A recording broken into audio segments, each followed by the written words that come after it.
Matt Taibbi, I have to give him a lot of credit. You know, we've featured Matt Taibbi a lot on this show because I like him and I have for years.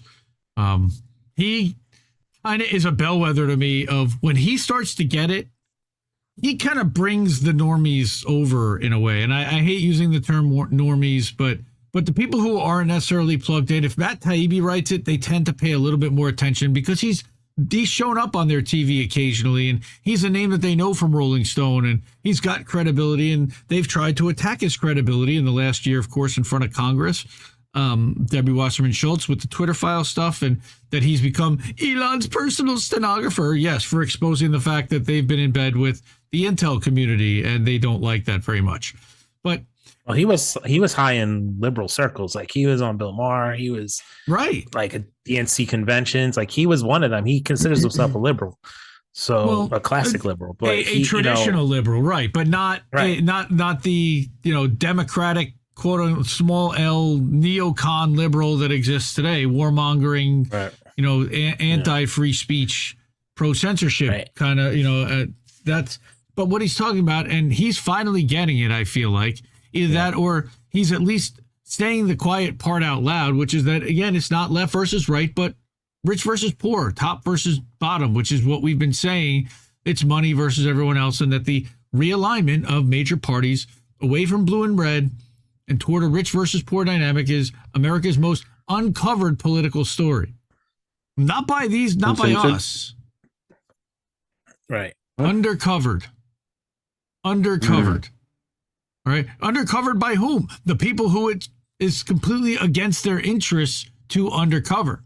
So there you've got the Curtsy Queen, Kirsten Sinema, on his victory lap tour with the Native Americans. It's absolutely disgraceful. But Matt's saying here, you got two sets of figures collected by 4 years apart by the same research firm, SSRS, for the wonderful CNN, which was that Trump had disapproval ratings, strongly disapproved 48%, strongly approved 28%. And that Biden this year in August, strongly disapproved 42%, strongly approved 15%. Plunging numbers for Trump prompted stories like TLDR, Trump's in 2020 trouble. Biden headlines this week try to speak an upbeat narrative into reality, the most humorous probably being Biden heads west for a policy victory lap, and Biden goes west to tout the economy. What is he, Lord of the Rings? We got to go west? According to a slew of reports, the president's touting trip... Right? He's start playing Stairway now. He's going to celebrate growth in manufacturing and opportunities afforded by the Inflation Reduction in Chips and Science Act. Okay, and you can expect us to highlight more potato chips, right? Groundbreakings of projects and more ribbon cuttings, and that's of course what their narrative manager and their chief of staff, deputy chief of staff Natalie Quillian, told the Washington Post, which is the narrative manager of record. Ribbon cuttings. Yeah, are a great the idea, thing that literally. No, pause. Ribbon cuttings are essentially ceremonial scissors. Like, yes, it's like the classically parodied version of a shitty politician doing something just for PR. That's a fucking photo op. Like, that's it. Isn't that what he does? Thank you, Alex. Like, literally, like Michael Scott is going to be out here with the ceremonial scissor for The Office. Like, but yet nothing happened. Right. Like, that's what that is. Just to bring it back to Kirsten Sinema real quick. I've never seen any politician so proudly corrupt. Like, she's proud to be corrupt. She embraces it, and she's like, "Yeah, I'm corrupt." Like Kristen Sinema, Oh my God! But yeah, I mean, what could go wrong with Joe Biden and giant ceremonial scissors? Oh, when he can't even walk straight on a podium. Holy moly! I love that. He's gonna trip and stab someone with the scissors. I know. Or he's just gonna walk in the other direction and cut the wrong ribbon, or who knows what Joe. But the White House plan is commendable, right? His commendable break here. No, in his it's commendable in its boldness, declaring economic victory and sending Biden to battleground states to take a bow. It reminds me very much, and I think he even mentions the mission accomplished banner behind George W. Bush. This is in the context of still bolder reports that explain poor numbers for Biden by claiming that they're the fault of the latest indictment of opponent Trump, which has eclipsed White House efforts to highlight Biden accomplishments. So they're still blaming this all on Trump. They're still blaming still. The economy is Trump's fault. You know the thing. Not all is lost, however, according to Democratic pollster Anna Greenberg, quoted by the AP, of course, the narrative manager of record. Although the Trump indictment sucks the oxygen out of everything else, she said, it's also hampered the Republicans' ability to talk about other issues like the economy. Yeah. People when would they ever? Like, that's why they like doing it. Well, they would talk about how easy. inflation's out of control thanks to Joe Biden and his policies, and that's what the Republicans would normally do. And she's saying that the oxygen setting sucked out of it. No, they're not. It's not. They're still talking about that. But people like to say nothing matters anymore, but the conversation that you're not having actually does matter. Try saying that one 3 times fast. And you know what? But the conversation that you're not having actually does matter. The conversation you're having actually does matter. Oh, sorry, what? Right. So back about 5 months ago, I wrote an article talking about how we need to unplug. And one of the things I wanted to say is if you do walk to a room while you're unplugged and you happen to catch a news story, listen for a couple of things. And one of them is, what don't they tell you about that story? And what are they omitting and why? And I think that's kind of what she's trying to say. But because what you're not saying actually does matter, the conversation you're not having. Okay? A lot of coverage of 2024 is going to be like this, in which aides, pundits, pollsters speak like fridge magnet haikus or Alan Greenspan pressers. There's so many now taboo subjects in American politics that even data journalists, whose job it is to give us cold, hard facts, are forced to communicate in allusions and metaphors because what's happening can't be discussed. Why? Because American politics has long been a careful truce in which careful economic tensions were obscured by an elegantly phony two-party structure that kept urban and rural poor separate. It nurtured a politically unadventurous middle class. Right, an unadventurous middle class and tended to the needs of the mega rich no matter who won. That system is in collapse. So voters are abandoning the traditional blue-red identities and realigning according to more explosive divisions based on education and income. Again, I don't think that that's a surprise to anyone here on this show or in chat. But as the middle class vanishes, the replacement endgame emerges.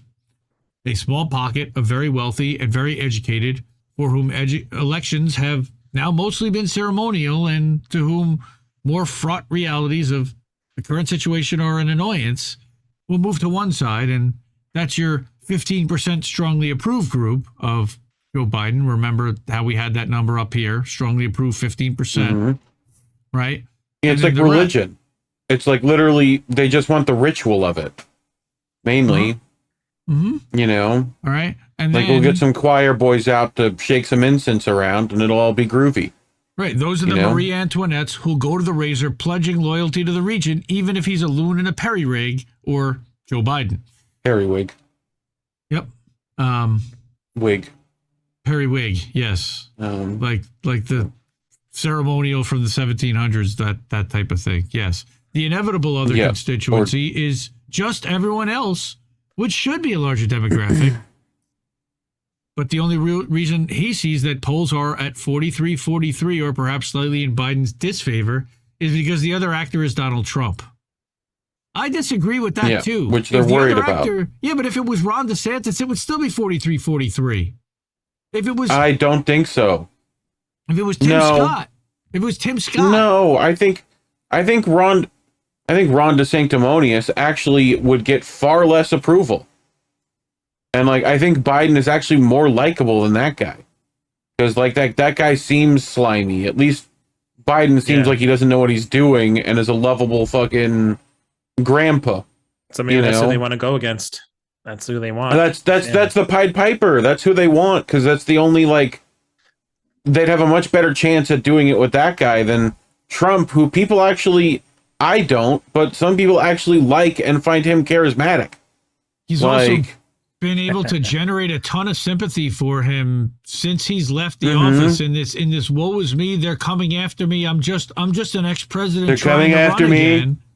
Right, it's terrible, they're the worst people. If Democrats should be panicking because they're not trouncing an opponent whose biggest campaign events have been arraignments, it's just as bad for Trump that he polls even with a man who's a threat to walk into a propeller or carry a child into a forest every time he walks outside. To walk into a propeller. You think he'll get the black vote? I don't know if he's going to get the black vote this time, though. Well, Biden. If Cornel West is running, he won't to a point, but all they need is Jim Clyburn to come out and put his arm around him, and he'll get at least enough of it to matter.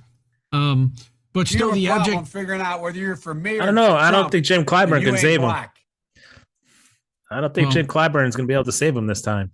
I don't know. You ain't black. I put up a poll somewhere. I saw a poll, and it was like still 92% of people like, and it was just like an independence poll of someone that was like, okay, what would you this? And it was like, still, most of the people, they're not paying attention. They think that things are relatively going okay, even though things are a little bit screwed up here or there. He's basically been a steward. But here, so the abject horror of Trump that Trump inspires among the Georgetown set may be his greatest political asset and a reason that the realignment seems to be proceeding even with him around. So what do they mean? That the first evidence of such a realignment would be one party becoming dominant among affluent voters, which is definitely happening. Democratic affiliation, which not long ago, far less likely in richer congressional districts, is now as mandatory as a social accessory in wealthy suburbs as neck tucks or $14,000 kids' birthday parties. All right? Ohio's Marcy Kaptur, who is one of the last old-school liberals, small L, left in Congress, launched a tirade about this in March to Business Insider, producing charts to visually demonstrate the phenomenon. Page 1 on the left, heavily blue, shows the richest seats. On the right are the poorest. How is it possible that Republicans are representing the majority of the people who struggle, she said. Huh. How about that? They don't want people who struggle to represent anyone in government. So this is a fascinating chart that I encourage everyone to go to racket.news and to check out. Rich district, poor district. Meanwhile, all those reds are still doing incredibly well. Yes. Like, well, the leaders in those red districts, but what they're saying is the districts themselves are the poorest districts, and they're the ones that are electing Republicans. The wealthier districts are electing Democrats. That's what he's saying. All right. That once extreme racial splits are also eroding. We started to see this in 2020 when Trump lost the White House due to slippage among white men and somehow gained among women, black men, and Hispanic voters, which was surprising to me too. This was dismissed as an anomaly then, but 3 years later, the phenomenon appears to be widening. The Democrats' loss of Hispanic voters shows up repeatedly in surveys, and stories over and over now show how Trump is making gains beyond statistical error with black men in particular, as much as 18%, according to a recent Reuters Ipsos poll. I totally dismiss polling, honestly. I think polling is all bullshit. I mean, it can be. It can also, I mean, any numbers can be misrepresented and construed, but what's like depending on how they ask and how they question. I mean, the problem is how big are the polls and how many people they ask. And when they ask right. They're so they can bias this in so many ways. Exactly how they ask the questions, etc., how they position, even the responses, like where the multiple choices sit, can have an impact. But it's becoming harder to hide. But you can still. Like Ice Cube is talking about finding other dancing. It's not even that they love Trump. It's that they realize that the Democrats, and this is anyone else, anyone other than Biden. It's this. Daryl, over at Black in the Empire, all day, like. The Democrats must want to take out a hit on this cat because all this guy does all day is expose how shitty they are and how badly they've abandoned you. And the only thing anybody really can say is, but Trump or you're a Putin puppet. And that's really all he's accused of all day. He's like, dude, I'm a veteran. I've been in this country 40 years. I've been voting Democrat. I voted Obama. I got a son in college. Like, whatever. He hung out with Colin a couple of months ago, Rage Against the War Machine. Like, Daryl, Black in the Empire. Yes, he's an American, folks. Don't believe he's a real guy. Don't believe the hype. Right? Yeah, And yeah. I mean that what he's saying there is exactly why I tuned out, because I was like, I'm not getting attacked by people who are against me politically. I'm getting attacked by people who are agreeing with me politically. People are supposed to be on my side. Like, what kind of movement are you going to start where you have someone calling you an op or well, they don't like your tone. They don't like my tone, or I said the wrong word. It's or like, they won't acknowledge that there's Nazis in Ukraine. How about that? Like all day, gaslighting you. What do you mean? No, but he's saying the data journalism reaction to all alarming polls has mostly been to dismiss them as meaningless because at this point, voters haven't given it much thought yet to things, right? But also, poll watchers are comforted by the fact that 8 in 10 black voters still insist they won't vote for Trump. Wait, why are poll watchers comforted by that? What do poll watchers care whether they vote one way or another? That is a problem right there. That shows the inherent bias that's there. This discounts that apathy still may result in minority voters sitting out elections or pulling a lever for Green Party candidate Cornel West, either of which would exacerbate the same isolation problem for the Toff Party. In fashion, Democrats have dealt with the West issue in the most insulting and counterproductive manner possible, with CBC Chairman Gregory Meeks, for instance, scoffing that voters won't be hoodwinked by a sideshow. That's basically how they're treating Cornel, is that he's a sideshow because they don't know how to deal with him and calling out their imperialism. Well, it is refreshing that he's running it the fact the way he's running. I mean, not as an independent. I mean, a third party guy. With the Green Party, because he's the only one, man. The only one that's doing it. I mean, the rest of running is Democrats. I'm going to help you out on this one, Indy, because it involves Brazilian. Yeah. More important than the fact of these charges are the reasons. In March, the American Enterprise Institute surveyed 6,000 respondents, as noted by political scientist Rui Teixeira. I imagine, since it's Brazilian. Teixeira. Yeah. Yes. Teixeira. Yes. Right. Yeah. He's a moderate. I'm thinking of Glover. Right. So as noted by him, Glover Teixeira.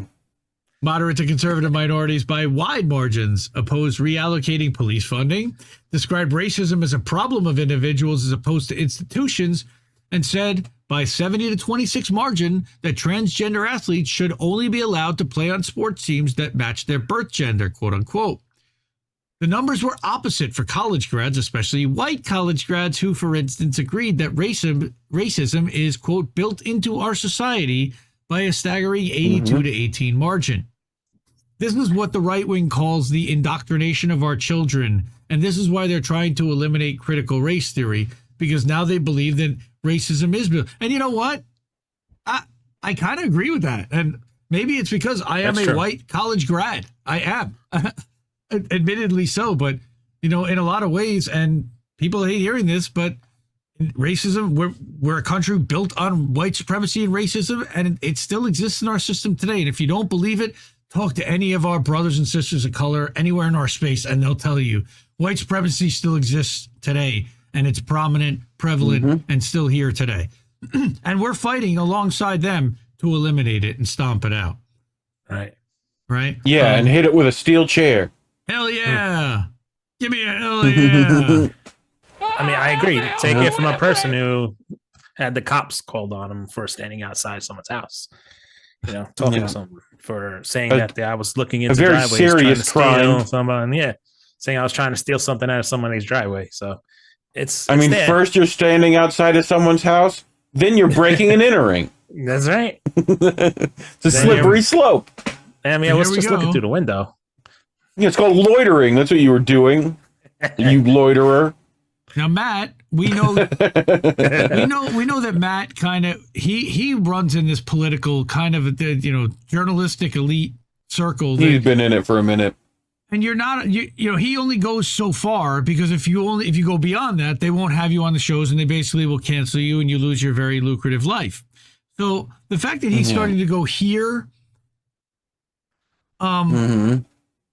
this is stuff Whitney and T-Lav and others were talking about 2-3 years ago, but he finally is allowing this to come out to the forefront, which is that historically aristocrats lose it when their weird affectations outweigh educational advantages when they start buggering rare animals or amassing giant hose collections or falling into crackpot cults that they then impose on the populace.